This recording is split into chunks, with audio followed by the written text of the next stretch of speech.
Muito bem, sejam todos bem-vindos. Nós vamos dar início aqui à nossa palestra sobre Tantra e bruxaria. Eu vou abordar alguns temas, né, referentes à bruxaria e ao tantrismo, a filosofia comportamental do tantrismo, segundo a forma com a qual eu trabalho, tá? No final, a gente abre para as perguntas, então, se vocês tiverem algumas perguntas, a gente vai abrir no final. Se você tiver alguma intervenção também que você queira fazer em algum momento ali da palestra, só chamar no chat ou levantar a mão virtual, tá? Que aí eu abro os microfones.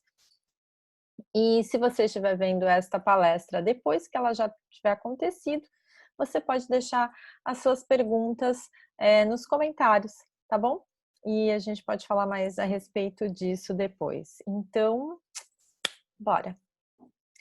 Não se preocupem que só eu estarei aparecendo durante as nossas gravações. Então, se vocês quiserem, podem ficar, inclusive, sem câmera. Não há necessidade de ficar com a câmera, ok? Eu vou tirar aqui também para aparecer. Vamos lá. Então, eu começo a nossa palestra de hoje. Vou me apresentar para quem não me conhece. Meu nome é Juliana Toro e eu trabalho com bruxaria há 30 anos, tá? Comecei os meus estudos bem cedo, na verdade eu comecei estudando filosofia clássica na Nova Acrópole do Brasil. Existem algumas escolas deles pelo mundo, uma escola muito boa, inclusive, eles estudam teosofia. Recomendo, se você tiver algum interesse nesse assunto, procurar uma perto de você, né? Tem também um canal deles no YouTube, que é muito bom. Então, comecei estudando Helena Blavatsky, Carlos Castaneda, o Bhagavad Gita mesmo, bastante da filosofia indiana, mas ainda primeiro que eu era muito nova, né? E segundo que nós não tínhamos livros e nada que falasse sobre bruxaria no Brasil nessa época. Tudo começou lá em 91, quando eu tinha 15 anos, e foi o primeiro livro de bruxaria que eu encontrei, da Larry Cabot, O Poder da Bruxa, e foi aí que eu comecei realmente os estudos aprofundados mais nesse tema, tá? E anos depois, 15 anos atrás, eu comecei os meus estudos de yoga, o meu curso de aprofundamento, e então eu uni as duas coisas, e nós temos hoje o Yoga Witch Institute, né, que fala sobre a integração do yoga, né, da filosofia e do paganismo. E as minhas aulas, nas quais eu junto as técnicas do yoga antigo, para que possamos trabalhar melhor o que nós fazemos magicamente, tá? Então, o que eu faço é acelerar o nosso trabalho através das técnicas, tá bom? E é daí que vem a nossa palestra Tantra e Bruxaria. A gente vai começar falando aqui sobre a definição de Tantra. Então, Tantra, na definição do Sanskrit English Dictionary ou do Concise Sanskrit English Dictionary, são esses dois dicionários de sânscrito e inglês, eles são os melhores que existem. Se você tiver dúvida sobre alguma palavra em sânscrito que você venha a ver ou ler, eu aconselho muito que você procure esses dois dicionários para tirar suas dúvidas. Eles são os melhores do mundo, tá? Tenho visto muitas besteiras escritas ou faladas em sânscrito por aí, então eu acho importante deixar esses dois como possibilidades para que vocês possam consultar se tiverem alguma dúvida.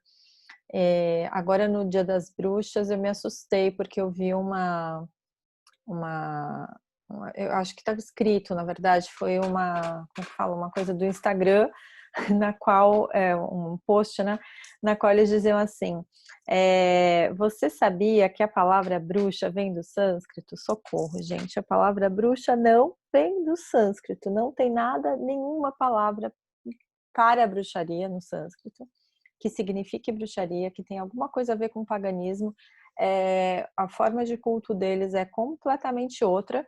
Então, se você vê isso em algum lugar, é fake, é uma invencionice bizarra, entendeu? E tipo, eles davam lá uma explicação, eu fiquei de cabelo em pé.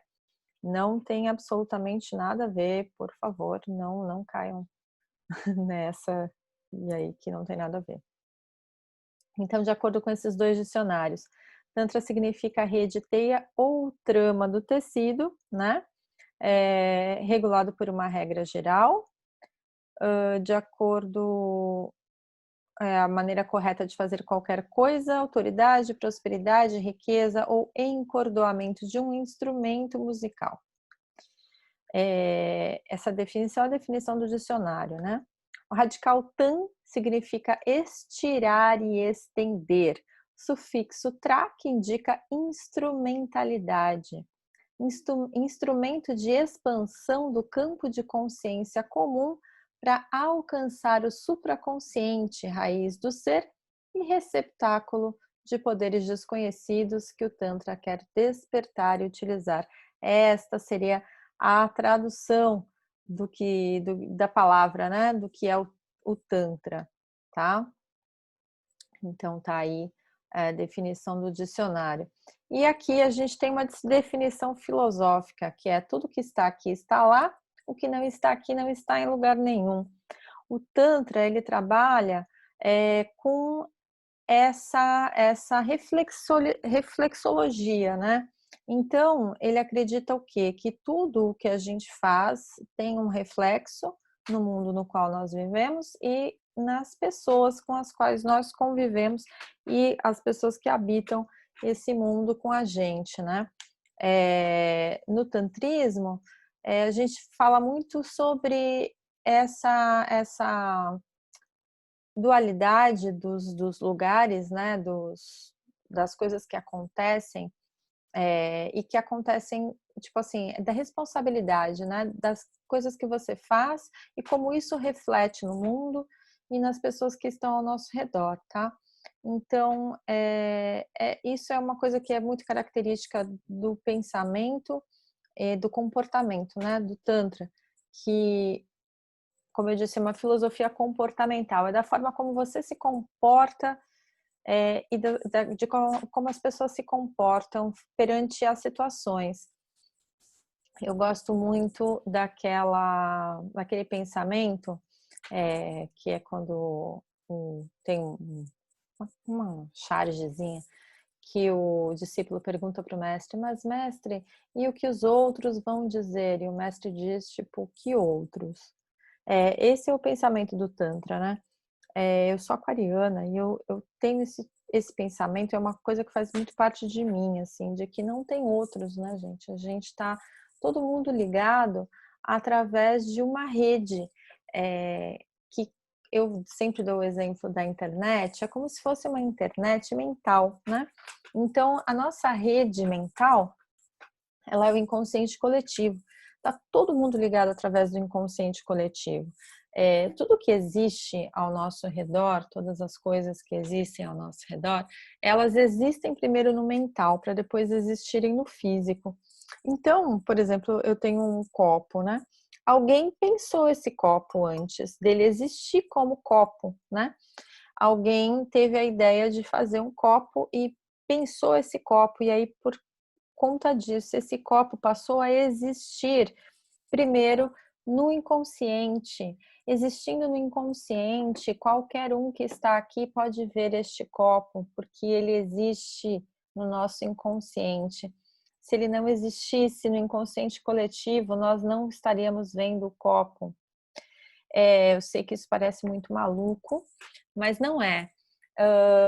Tem um estudo, eu acho que não sei se é um estudo, é uma tese, eu não sei dizer exatamente como nomear isso, mas de que os índios, o povo selvagem, digamos, daqui, né, do Brasil e de outros lugares, que eles não viram os barcos chegando até eles aportarem, porque o índio, né, o indígena, não gosto de falar índio, na verdade, porque índio é o cara que mora na Índia, né? Vocês sabem que esse nome foi usado errado. Os donos da terra, né? Eles nunca tinham pensado em um barco, nunca tinham visto uma caravela. Então, na cabeça deles, eles não acessavam essa informação ali no inconsciente, porque para eles, mentalmente, aquilo não existia.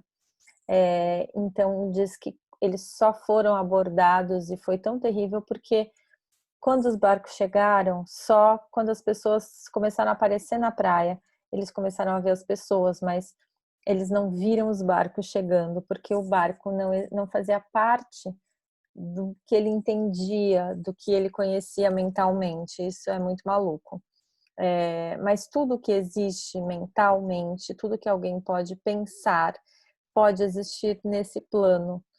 Quando a gente está realizando um feitiço, por que que a gente diz que você tem que imaginar, você tem que pensar, porque você só vai conseguir que essa coisa, que a coisa que você deseja, se manifeste fisicamente se ela existir mentalmente, ok? Então é muito importante que você consiga fazer isso. Mas eu vou falar mais disso mais para frente, mas é com isso que o Tantra trabalha, tá? Então, essa frase é bem característica.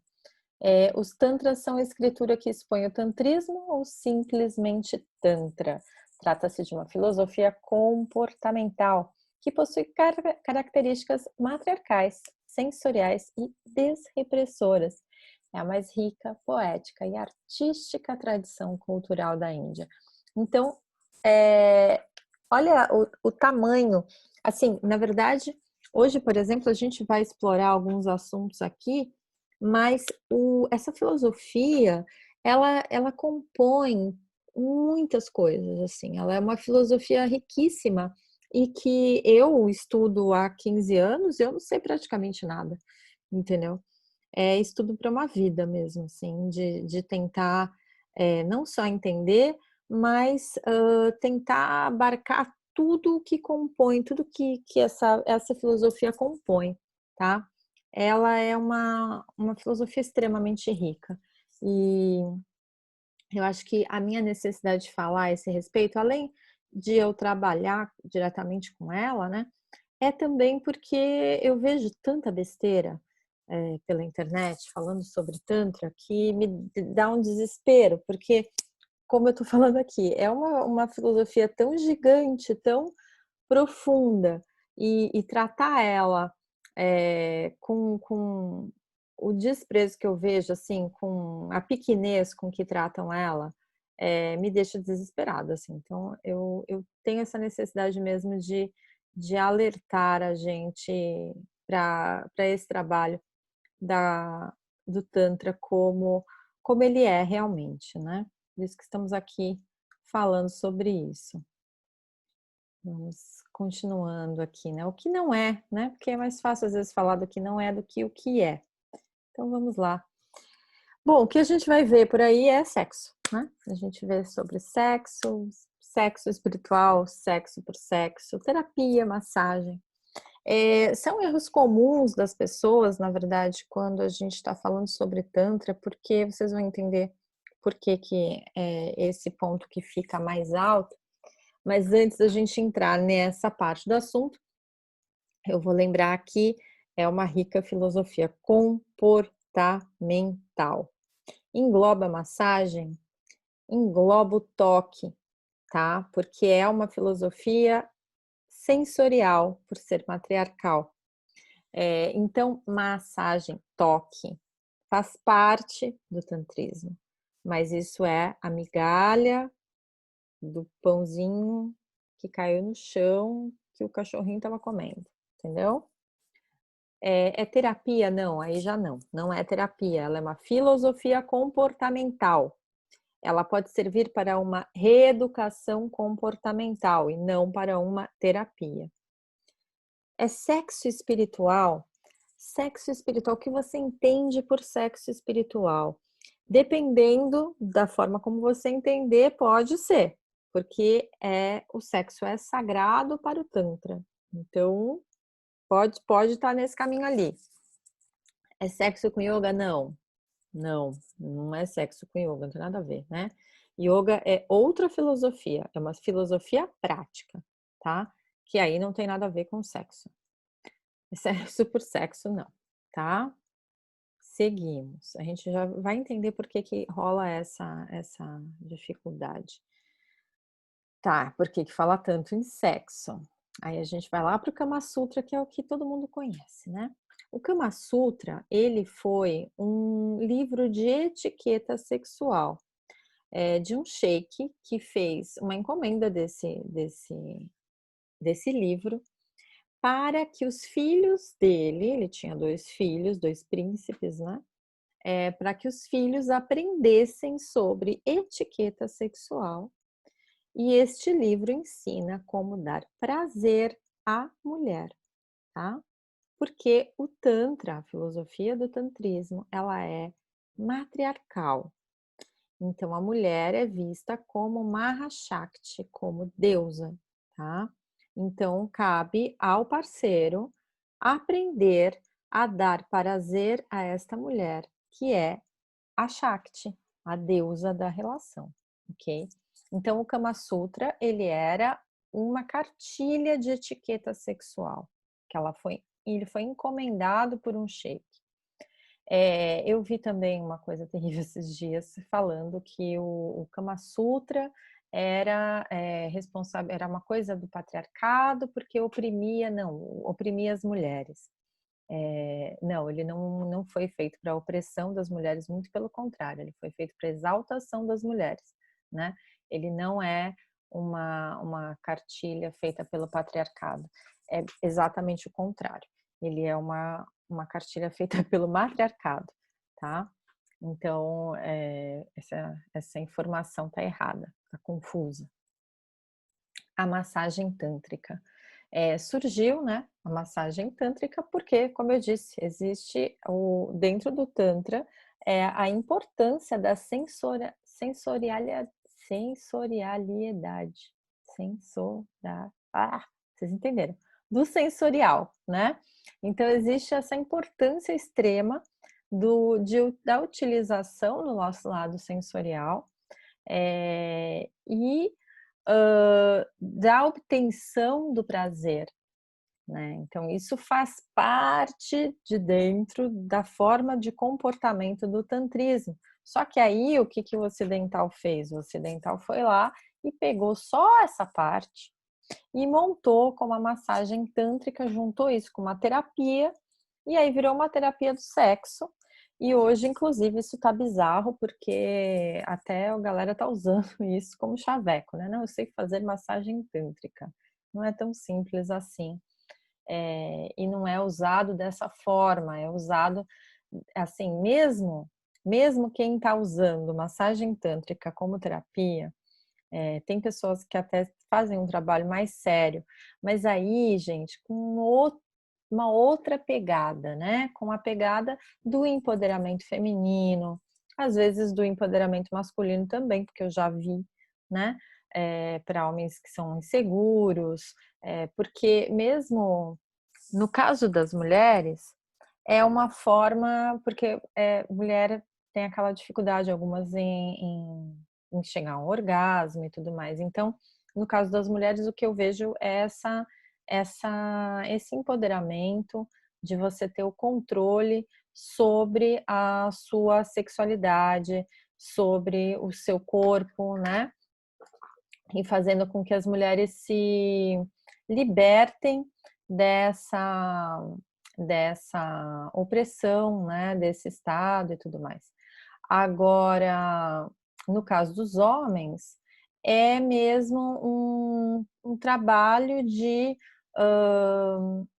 não seria um autoconhecimento também, mas uma forma de você trabalhar a sua sexualidade fazendo com que as pessoas, os homens, né, tenham esse controle maior sobre a sexualidade e sobre o prazer do próprio corpo e como dar prazer para as mulheres também, né? Fazendo a contenção orgástica, né, e tudo mais. Então, existem essas formas como um trabalho mais sério, digamos assim. Só que eu acho que daí o erro é chamar isso de massagem tântrica, tá? Usar o nome tântrica, né? Eles podiam chamar de outra coisa, entendeu? E falar que utiliza-se da visão de comportamento da filosofia comportamental do Tantra, mas não colocar massagem tântrica, porque aí você está pegando o nome de uma filosofia riquíssima e botando numa massagem. Tipo assim, fazendo com que tudo aquilo vire uma coisinha, tipo ali, massagem, saca? Sexo tântrico existe, né? Mas o sexo tântrico, ele é praticado entre duas pessoas que fazem as práticas, né?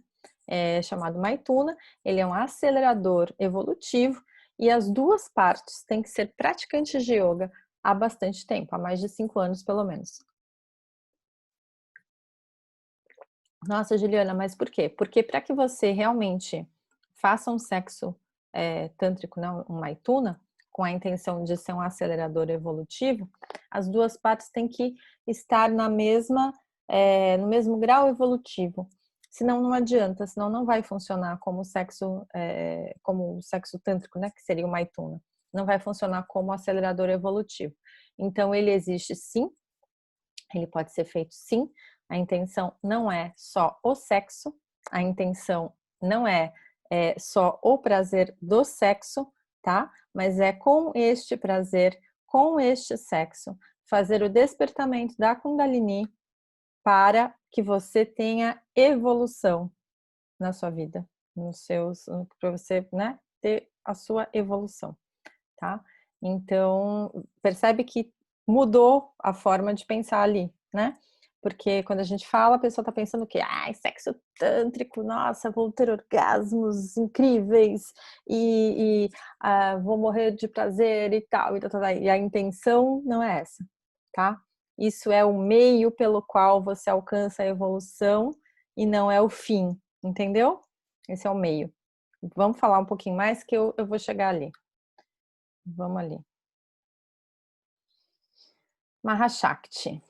Já devem ter escutado, eu tenho uns vídeos no IGTV falando sobre Mahashakti.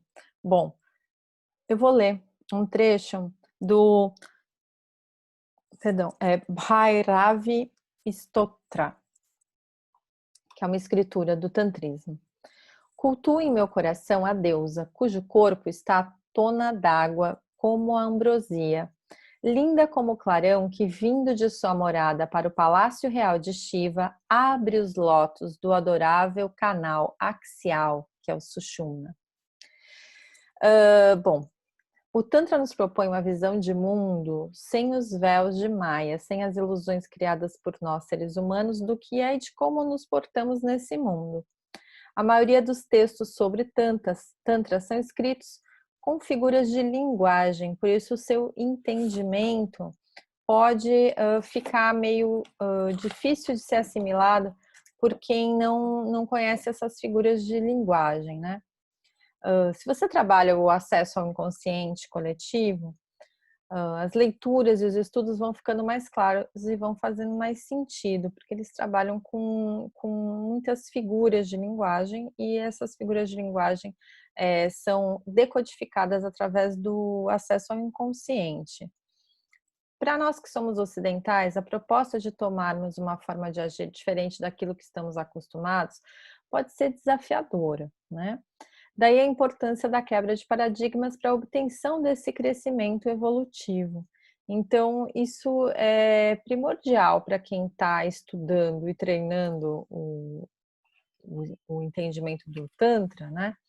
Porque a gente precisa fazer essas concessões daquelas coisas que a gente já conhece para essas novidades, digamos assim. Para o Tantra, toda mulher, por mais comum que seja, encarna a deusa.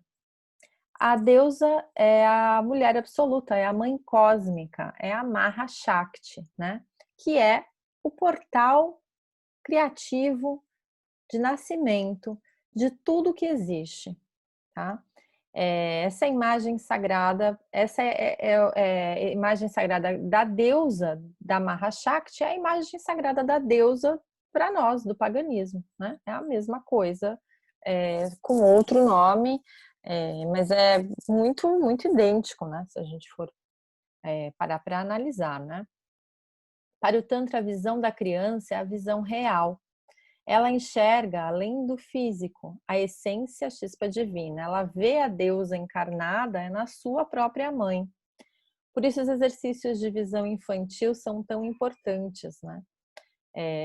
Dentro da bruxaria, a gente fala muito sobre esses exercícios de visão infantil, que é você olhar com os olhos da criança para tentar enxergar o sagrado, né? O sagrado que existe no mundo.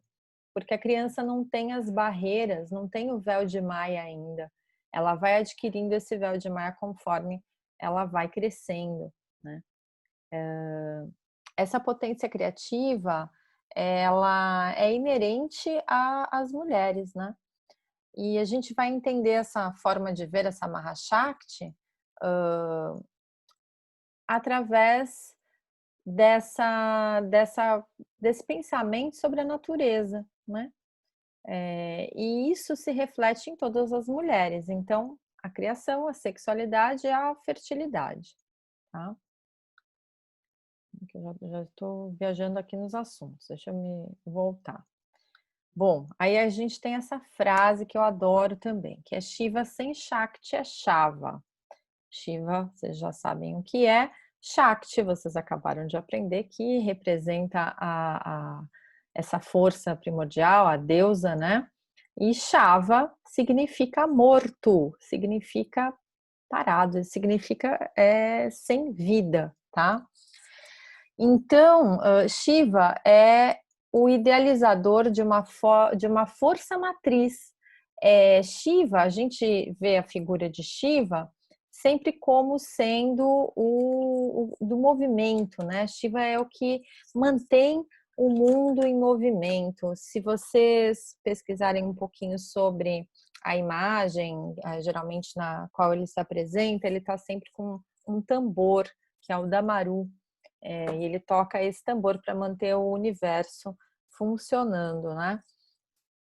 Então, Shiva seria a manifestação da criação. Sem a energia primordial da Shakti, Shiva não existe. Shiva é Shava, entende? No tantrismo, o princípio feminino é o aspecto eficaz, real da divindade. A deusa é o objeto central do culto, tá? Então, sem o princípio, sem a chispa do início, que dá a ignição, né? Nada existe, ok? Deixa eu continuar aqui. Não viajar no assunto, tá? E a gente vai ter esta imagem do triângulo, né? Eu vou falar também que existe esse princípio feminino e masculino, que existe em todos nós, e quando eu falo, às vezes, em feminino e masculino, eu estou falando das polaridades, na real, positivo e negativo, tá? Não necessariamente em feminino, em ser mulher ou ser homem, tá? Não em sexo, tá? A gente está falando sobre energia. Todos possuímos as duas energias, né, nos corpos, mas existe uma que se sobressai, tá? E existem os polos, né, os polos negativos e positivos, e por conta desses polos, é a manifestação do mundo cuja natureza é dual, né? Ou seja, se não tivesse os dois polos, a gente não tinha nada, entendeu? A matéria do mundo é a corrente que une esses dois polos, entende? A matéria não é algo estável, mas é pura energia organizada no espaço-tempo. Isso é muito bonito, inclusive. Isso é muito tântrico, inclusive, porque todas essas formas de poesia ou né, tudo vem muito do tantrismo. Então vamos esse triângulo aqui para eu explicar. O 3 é o primeiro dos números, né? Sempre tem a coisa da trindade, vocês vão ver em várias religiões, inclusive na católica a gente tem Pai, Filho e Espírito Santo. Esse Espírito Santo que seria o poder criativo, que na verdade seria a mãe, né? Eles trocaram ali pelo Espírito Santo. A gente tem Vishnu, Shiva, Brahma e Shiva, né? Aliás, Brahma, Vishnu e Shiva, né? Que seria a construção, a destruição para a construção e o que mantém, né? Enfim. E aqui a gente tem Raga, Ananda e Kama, né? O primeiro foi o abismo, o não manifestado. Depois a terra, a matéria, e em seguida o amor. Aqui o amor eles estão colocando como Kama, então Raga seria o não manifestado, né? A terra, a matéria, Ananda, Ananda significa a felicidade inefável, tá? E Kama é o desejo, ok? Na tradução ficou como amor, né? Mas na real, Kama é o desejo, é a centelha, é a chispa, ok? Vamos caminhar aqui. Aqui é um outro texto. É o texto que eu li para vocês. Então, vamos lá.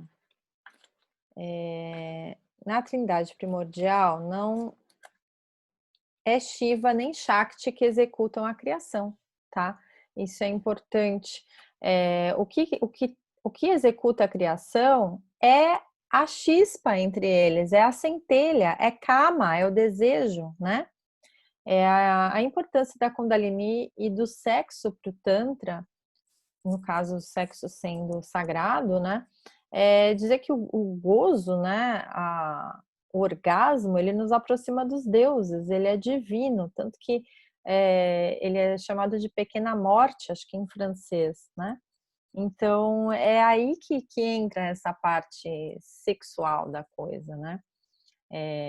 Então, aqui, sobre o que o Tantra fala, né? Então, visão de mundo, acesso ao inconsciente coletivo, a quebra de paradigmas para que você consiga acessar esse conhecimento, a mãe cósmica, a Shakti universal, né?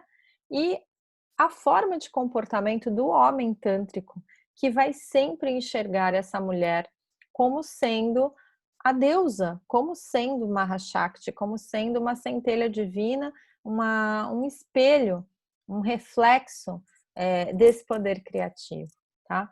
Essa é a atuação do homem quando está dentro de uma filosofia do tantrismo, né? O tantrismo vai trabalhar para o despertamento da Kundalini. Esse despertamento da Kundalini é feito através do despertamento, do trabalho dessa energia sexual, né?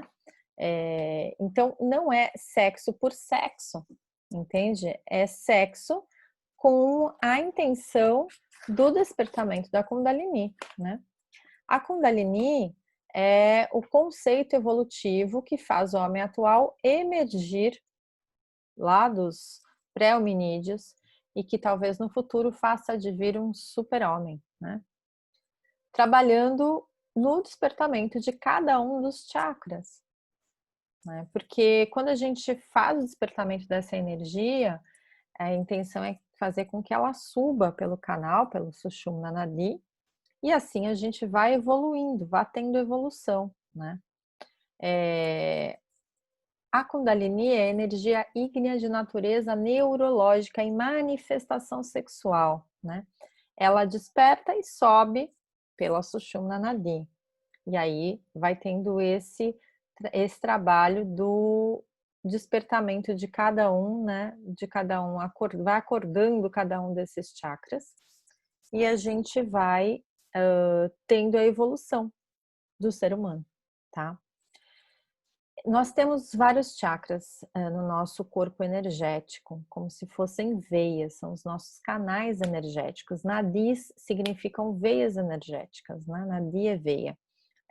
canal, né? Os chakras, eles estão em cada junção desses canais energéticos. Então, pensa que tem um monte de veias energéticas e aí elas se juntam num ponto, esse ponto forma um chakra, um centro de poder ali. Esse centro, esse chakra, ele é movimentado, recarregado através do prana que nós absorvemos. Nós absorvemos prana para fazer com que o chakra rode e ele rodando, ele joga a energia, o prana, para as nadis, para as veias energéticas. E aí essas veias energéticas vão trabalhando, indo para os outros chakras, e isso é que vai fazendo com que a gente tenha vida, tá? Temos os chakras principais na Nadi, na Sushumna Nadi, nosso canal principal que fica na direção da coluna vertebral. Esses são os 7 chakras principais que nós falamos mais, mas nós temos muitos outros chakras. Conforme você vai evoluindo na sua prática, essa Kundalini acorda, desperta e vai subindo pela Sushumna Nadi. Conforme ela vai subindo, vai despertando siddhis, vai despertando paranormalidades. Acho que eu falo isso agora em seguida. Deixa eu só ver aqui. Olha lá. Desenvolvimento das siddhis. Essas siddhis, elas são as paranormalidades que são normalidades para todo ser humano, a gente que não está familiarizado com isso e que vai achar que, nossa, a pessoa vê aura, a pessoa vê aura. Isso é só uma siddhi, é só uma paranormalidade que todo mundo poderia alcançar se trabalhasse esse desenvolvimento. Existem lacres em alguns desses chakras, né? E esses lacres são responsáveis para que a gente não suba a energia antes do corpo estar preparado para que essa energia suba, ok? Estamos seguindo, deixa eu ver. Se é difícil. Não é difícil, tá? Na verdade, com a prática do yoga, basicamente, mesmo que você não esteja estudando sobre Tantra, mesmo que você não esteja indo se aprofundar nesse assunto, isso vai acontecer eventualmente. Claro que dá para a gente acelerar o processo, dá para a gente limpar os canais, né? Sushumna, dá para ir limpando os canais energéticos para facilitar que essa energia passe, tá? Mas, invariavelmente, se a pessoa é um praticante, vai fomentar, mesmo que suba só um chakra, por exemplo, mas uma hora vai acontecer porque, né, tá fazendo. Então, difícil não é, só manter uma certa constância na prática, tá? Se existem outras práticas que fazem com que isso aconteça, existem. Não vou saber dizer aqui, não utilizo outras práticas, eu utilizo só o yoga mesmo, tá? Se funciona, funciona muitíssimo.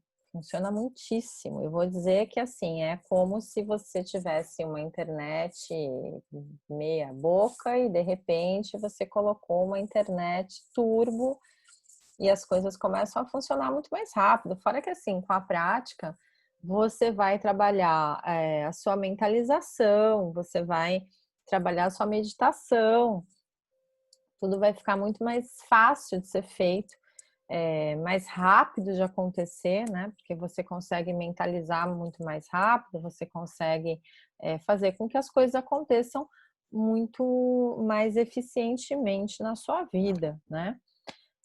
Para isso você, óbvio, vai ter que se dedicar, né? Também nada vem de graça, não é mesmo? Bem, seguimos, para não me perder, o que a gente vai fazer com isso, né? É aí que a gente entra mesmo na coisa de Tantra e bruxaria. Primeiro eu começo falando que temos os princípios em comum, não é mesmo? Matriarcalismo, né? Nós somos matriarcais, o paganismo é matriarcal. Nós temos a deusa como um princípio criador, assim como a Mahashakti, é a mesma coisa. a forma de comportamento vai ser a mesma, porque a gente está falando de uma religião, né? Eu levo a bruxaria como religião, a gente está falando de uma religião que é matriarcal. Então, a forma de se comportar, tanto das mulheres quanto dos homens, vai ser a mesma, porque a gente vai ter que enxergar isso como, né? Se toda mulher é uma face da deusa. Eu, falando aqui mesma coisa, é a mesma linguagem, não tem mudança nenhuma para mim, né? O que é novidade, eu acho, quando a gente estuda bruxaria e vem estudar o tantrismo, é porque a gente foi criado aqui no Ocidente, então tem toda essa parte da moral, apesar de sermos pagãos, né? Infelizmente, como você é criado dentro dessa cultura, não é tão fácil assim de você tirar toda essa parte, todo esse peso que a gente vem trazendo, né? Que o patriarcado traz para nós, mas aí entra a coisa do quebra de paradigma, né? A nossa proposta de quebra de paradigma para que você aceite mais fácil essa visão e fique tudo muito mais fácil para você, né? Mas sobre a ser igual é praticamente igual, né? Evolução do ser humano, autoconhecimento e CIDS. É o que a gente procura também quando a gente está na bruxaria, né? A gente está procurando evoluir, espero eu que todo mundo esteja, né? Procurando evoluir. A gente busca essa evolução através do quê? Do autoconhecimento, e todo mundo quer desenvolver a CIDS, óbvio, porque você quer conseguir realizar as coisas magicamente e sem uma intuição desenvolvida, você não vai fazer, né? Então a gente está na mesma, de novo aqui, ó, no mesmo texto, não mudou nada, tá? O que vai mudar é a forma de fazer com que isso aconteça, né? O que vai mudar é o olhar sobre a forma disso acontecer, porque eu sei que quando eu comecei a estudar sobre o yoga, foi isso que me chamou a atenção, assim, a forma de fazer a coisa, que na verdade não é difícil, né? Mas é uma outra forma, principalmente através da prática do yoga, que você vai usar o quê? O corpo físico para alcançar níveis mentais, né? E quando a gente está estudando ali sobre bruxaria, paganismo, etc., você não está pensando em usar o seu físico, você está pensando só no mental. Você está ali, ó, colada no mental e o físico que se dane, né? É, e não, gente, não. A gente tem um corpo físico neste mundo, neste plano de existência, por um motivo. Ele não é só o nosso veículo, né? Ele é também a forma de conexão com o mental. Então, vamos usar essa forma de conexão, já que nós temos isso, né, à nossa disposição. E aí aqui eu vou falar sobre uma outra coisa, uma outra parte dessa história, que eu estou falando sobre todas as mulheres serem vistas como deusas, tá? Quando a gente fala sobre isso, principalmente nos dias atuais, é tudo muito lindo, né? Nós somos o portal divino, é tudo muito incrível, a parte sobre a coisa da criação, e aí todo mundo vai falar sobre o sagrado feminino e falar sobre a mulher ser fértil, né? Sobre a fertilidade feminina, sobre nós termos filhos. E aí é que pega, porque o tantrismo não está falando sobre isso, né? Ele fala sobre a Shakti, a Mahashakti, ele fala sobre as mulheres, sim, serem o portal, né, pelo qual as pessoas adentram para esse plano de existência, mas não é por isso que a mulher é sagrada, tá?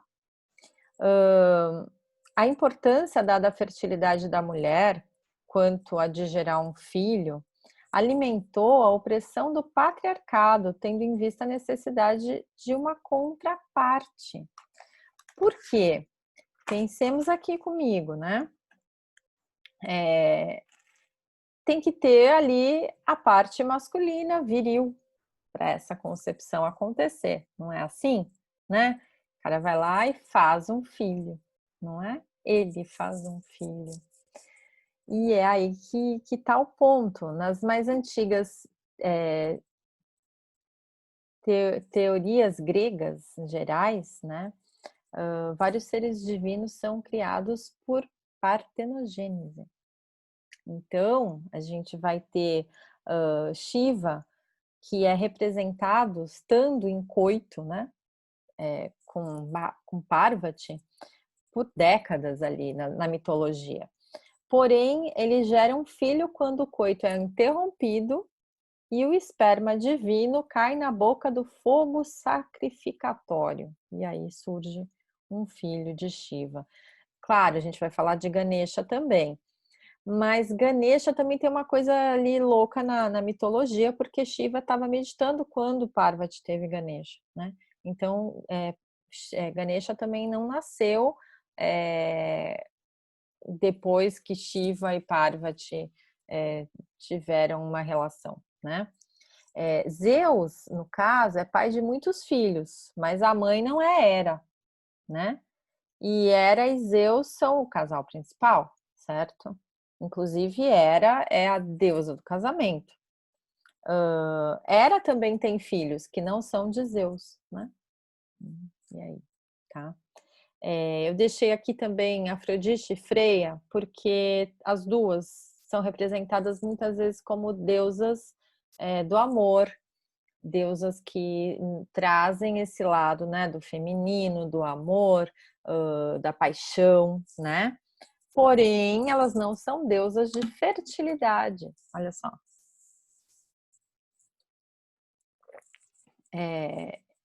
Afrodite, por exemplo, é colocada como a deusa do amor físico, né? Da união carnal. Ela inspira, ela protege, ela exalta, né? E Freia também é nessa pegada do amor carnal, não da fertilidade. Elas duas não são deusas de fertilidade, tá? Segundo essa visão, o mundo é a centelha do prazer. Não é um dos princípios que fecunda o outro, tá?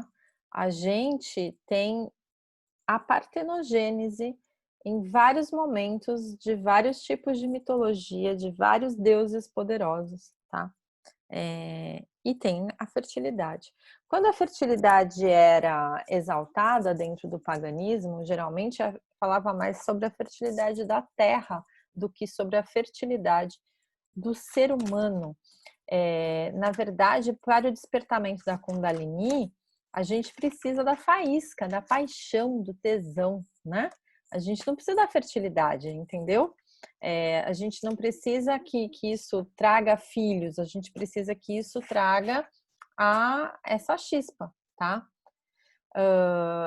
Deixa eu ver aqui mais para frente, só para não me perder, né? Olha lá. A relação da sexualidade como transcendência e mistério.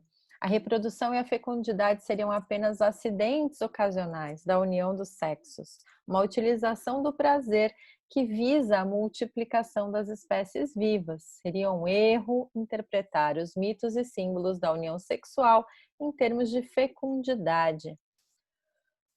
Então, o culto a uma deusa mãe é inerente ao ser humano. Ela está presente desde os primórdios das civilizações. Está ligada às relações dos seres vivos com a mãe biológica, progenitora e doadora da vida. E importantíssimo, óbvio, toda mãe representa, né, essa deusa primordial. Não tenho o que dizer a respeito disso. Óbvio que é sagrado. Lógico que o nascimento de uma criança, a formação de uma criança é sagrado demais, né? Esse poder de dar a vida, entende? Mas a gente tem que entender também que esse poder de dar a vida é dar a vida a qualquer coisa, um poder criativo. Então, uma mulher que não possa reproduzir, uma mulher que não queira reproduzir, ou uma mulher que não tenha útero, no caso de uma mulher que nasceu mulher ou de uma mulher transgênero, elas vão ter a mesma importância. Elas vão ser sagradas tanto quanto a mulher que tem um filho. Entenderam? dá para pegar assim, o que eu estou querendo dizer, porque o importante, o papel do feminino, né, no tantrismo, no despertamento da Kundalini, no sagrado, não é o de parir, é o de ter essa faísca, é de proporcionar essa faísca, né, essa centelha, que é o que faz com que o mundo aconteça, com que o universo se crie, entendeu? Não o poder da fecundidade, o poder da fertilidade. Se vocês tiverem dúvida e quiserem perguntar, pode mandar aí que a gente fala, tá? Senão eu vou indo. E aí a gente faz assim só no final. Mas se vocês quiserem interromper, podem me falar. Você que está vendo aí depois, pode deixar pergunta aí também, tá? Há no tantrismo essa adoração à Shakti universal, que é a mãe da criação, e ao sexo de forma livre, que nos aproxima da divindade pela evolução do despertamento da Kundalini. Então, é isso que eu estava falando, assim, né? A gente tem que cuidar muito na forma de se colocar, porque eu já vi grupos de sagrado feminino e tal, que focam muito nessa questão da fertilidade, e não é por aí não, tá? Como eu disse, não é que não seja sagrado, mas dentro do tantrismo, né? O importante é a centelha, tá? E não o fato de poder ter filhos ou não poder ter filhos, ok? Ou não querer também, ok? Todo o processo criativo faz parte do sagrado, né? Todo o processo de criação, mesmo criação mental, criação de um projeto, enfim, né? Qualquer coisa que você reproduza, que você produza no mental e reproduza, entendeu? Pô, né? Tipo, a Atena não nasceu da mente, né? Então, vamos lá, gente. Abrir os horizontes, né? Saber do que tá falando, tá? Muito bem. Estudo e prática. O yoga que eu pratico. Deixa eu só dar mais uma água aqui. O yoga que eu pratico é o yoga antigo, né? O Swastika, o yoga pré-clássico. O nome dele mesmo é Dakshinacharya Tantrika Nirishara Samkhya Yoga, é o nome das raízes. Ele tem raízes tântricas e samkhyas. Tântrica da filosofia comportamental do tantrismo e Samkhya da filosofia teórica, né, do Samkhya, que é o naturalismo. E o yoga é a filosofia prática. Então, o yoga que eu aplico, ele tem 3 filosofias: a prática, a comportamental e a teórica, né? E o corpo, é a gente usar o corpo para agir no mental, tá?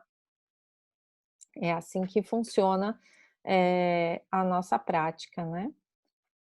E aqui a gente fala um pouco sobre magia. Eu não sou a única pessoa que pensou nisso, na verdade. A gente até tem uma menina na Inglaterra, agora eu acabei de esquecer o nome dela, é uma querida, eu já conversei com ela. Ela pratica Tantra Yoga, não, é Hatha Yoga, e a bruxaria dela é witchcraft, né? Ela faz a bruxaria como ofício. Ela é uma bruxa, se eu não me engano, é da ordem de Brigitte, ou é a tradição de Brigitte, né, da Inglaterra. Então é bem diferente do que eu faço, porque o yoga dela é outro yoga e a bruxaria dela é de outro jeito. Mas ela também dá uma aula que ela faz yoga e bruxaria. Eu conheci ela depois que eu tinha começado as minhas práticas, né? Dentro assim desse formato do Yoga Witch. Mas foi muito legal. Ela tem um livro, inclusive, que fala sobre isso, né? Eu lembrando que o yoga que eu aplico é o yoga antigo, o Dakshinacharya Tantrika Nirishara Samkhya.